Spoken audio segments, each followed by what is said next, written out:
Bismillahirrahmanirrahim. Assalamualaikum. Ahlan wa sahlan. Video kali ini kita masih berada di bab ketiga, Ad-Dars Ats-Tsalits At-Tasawwuf.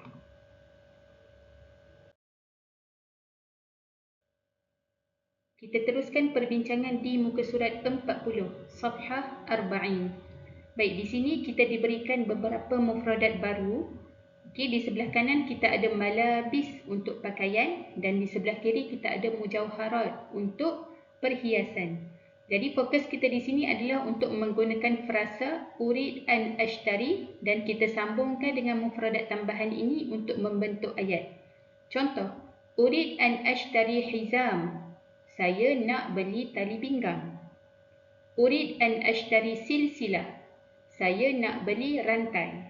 Okey. So, semua mufradat ini dah diberikan gambar untuk membantu kita mendapatkan maksud. Jadi, fokus kita di sini ada dua. Yang pertama, fokus pada penambahan mufradat baru dan yang kedua, fokus pada penggunaan frasa urid an ashtari dalam ayat.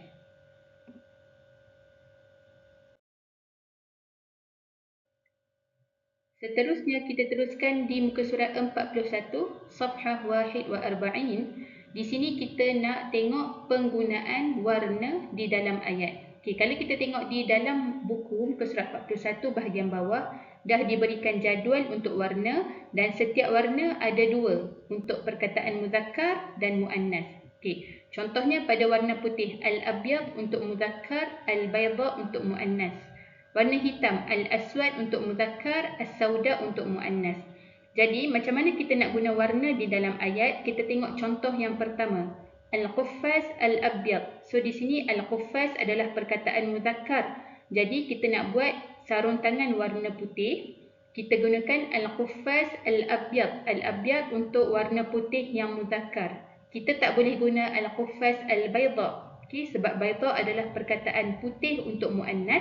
Tetapi al-quffaz dekat sini adalah muzakkar. Okey, contoh kedua, al-kimamah as-sauda. So, di sini al-kimamah perkataan muannas.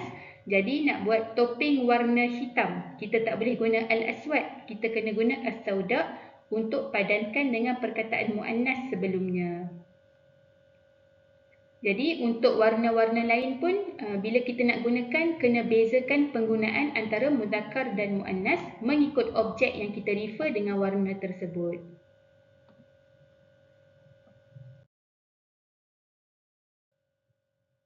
Baik, seterusnya muka surat 47, Safhah 47. Baik, di sini kita diberikan beberapa lagi mufradat tambahan untuk digunakan di dalam ayat.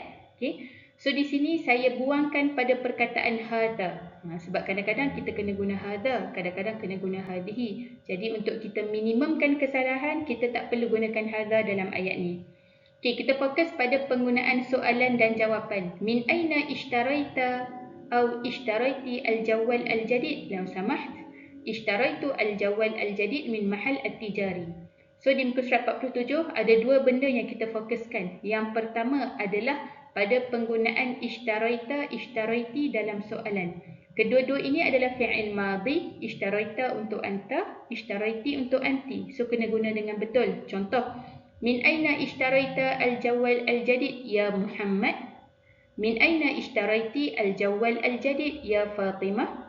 So, dalam soalan digunakan fi'il anta anti, dalam jawapan kena ubah kepada fi'il ana ishtaraitu.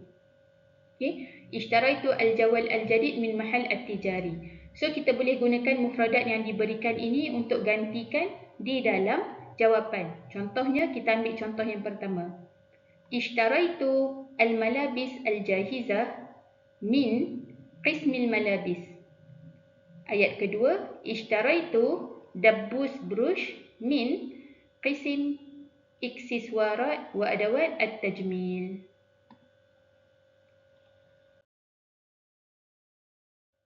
So, ini adalah semua mufradat baru yang diberikan kepada kita muka surat 47. So, boleh gunakan untuk variasikan ayat di dalam jawapan. Okey. So, itu saja untuk video kali ini. Syukran jazilan. Ma'assalamah.